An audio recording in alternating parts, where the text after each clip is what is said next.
नमस्कार। लीवर किन्सियोलॉजी का एक जटिलतम विषय है जिसे समझने में विद्यार्थियों को बहुत ज्यादा दिक्कत आती है।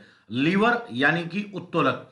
आज की इस छोटे सेशन के माध्यम से मैं लीवर और लीवर के यांत्रिक लाभ का कंसेप्ट आपको 1 मिनट के वीडियो से क्लियर कर दूंगा। जब लीवर की बात आती है तो प्रथम क्लास लीवर में अक्ष मध्य में, द्वितीय क्लास लीवर में प्रतिरोध मध्य में और तृतीय क्लास लीवर के अंदर भार मध्य में आता है।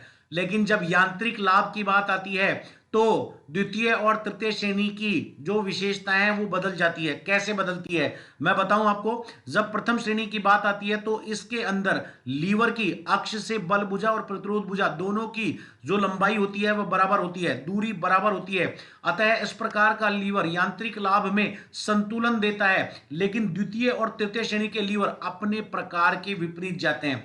द्वितीय श्रेणी के लीवर में मध्य में क्या आता है? प्रतिरोध आता है। तो हम लोग ये समझते होंगे कि द्वितीय श्रेणी का लीवर जो है प्रतिरोधात्मक कार्य करता होगा, लेकिन नहीं। द्वितीय श्रेणी के लीवर में प्रतिरोध मध्य में होने की वजह से बल भुजा लंबी होती है, जिससे बल का निर्माण ज्यादा होता है। अतः ऐसे लीवर में हम लोग बहुत इजीली किसी भी बहुत कम स्पेस में भी बहुत अपने से 100 गुना ज्यादा वस्तु को इजीली हटा पाते हैं।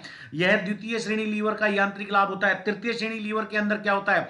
चूंकि तृतीय श्रेणी जो लीवर होता है इसके अंदर प्रतिरोध जो भुजा होती है वह बल भुजा से लंबी होती है। तो प्रतिरोध भुजा लंबी होने से क्या काम करती है? लंबाई तक प्रतिरोध को हटाती है। जब हम लोग लंबाई तक प्रतिरोध को हटाते हैं तो इसके अंदर क्या होता है? गति विस्तारण का काम किया जाता है। अतः तृतीय श्रेणी के लीवर के अंदर सदैव गति निर्माण का काम किया जाता है।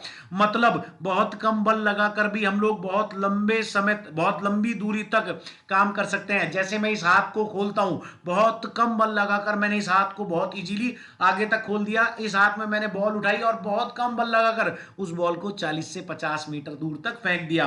ये लीवर के यांत्रिक लाभ कहलाते हैं। फिर से समझ लीजिएगा, लीवर के प्रकार और लीवर के यांत्रिक लाभ एक दूसरे के नाम के विरोधी होते हैं। इस वजह से विद्यार्थी एग्जाम में गलती करके आ जाते हैं। विस्तृत लीवर और न्यूटन के गतिकी के नियमों की क्लास हम लोग हमारे लाइव जूम ऐप पर लेंगे, जो हमारा पेड कोर्स का बैच है। और ये क्लास हम लोग आने वाले संडे को 4-4 घंटे के लंबे सेशन में लेंगे। हम लोग ये चाहते हैं कि एक ही क्लास में 4 से 4.5 घंटे में लीवर का कंसेप्ट क्लियर हो जाए और एक ही क्लास में अगली 4 से 4.5 घंटे में न्यूटन के गतिकी के नियम क्लियर हो जाए।